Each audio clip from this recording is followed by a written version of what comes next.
Although it was uncommon for Egypt to be ruled by a woman, the situation wasn't unprecedented, as a regent Hatshepsut was preceded by Merneptah of the first dynasty, who was buried with the full honor of a pharaoh and may have ruled in her own right.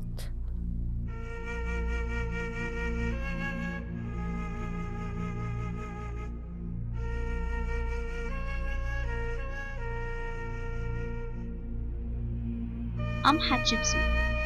I was the fifth pharaoh of the 18th dynasty of ancient Egypt. I'm regarded as one of the most successful pharaohs, reigning longer than any other woman of an indigenous Egyptian dynasty. According to the Egyptologist James Henry, I'm also known as the first great woman in history of whom they are informed.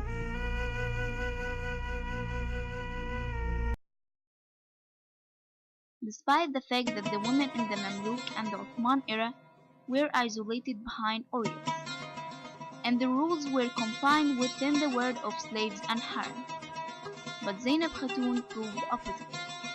And the best one to tell us how did she prove the opposite is Zeinab Khatun.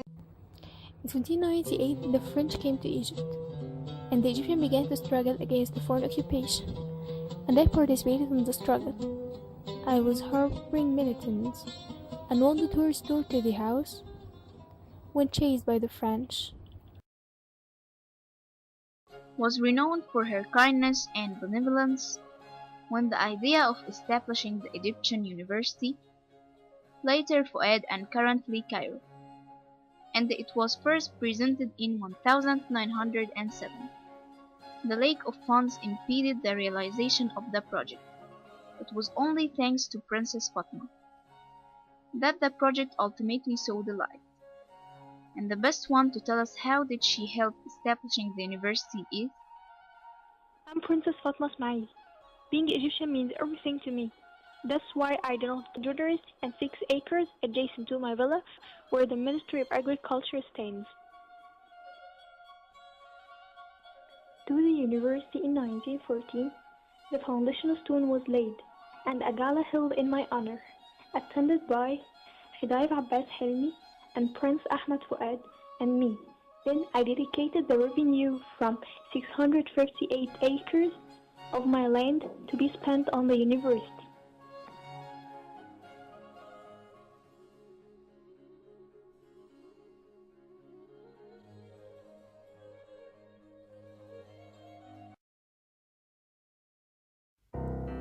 It was uncommon for the Egyptian woman to complete her education under the colonial rule, because their fear of women becoming too powerful in a society led by men made them against women's right and freedom.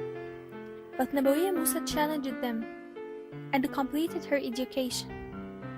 She was also playing a main role in breaking down the social constructs of women.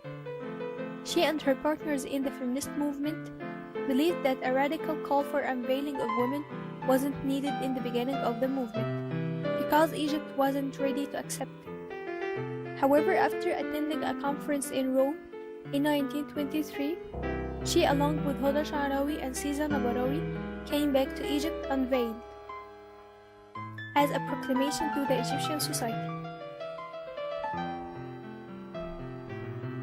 I'm Nabawiya Musa.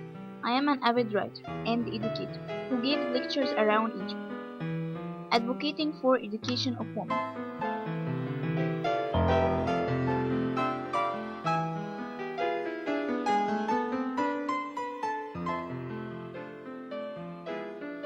I believe strongly that the educated woman would only improve the state by being able to be independent, bringing money to the household as middle-class women, and raise children to be independent, so they grew up to be assets to society. I believe that the differences between men and women are not, but social constructs, and could easily be broken with time.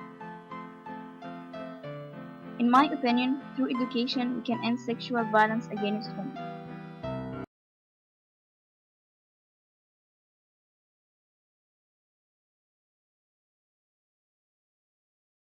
Con los terroristas.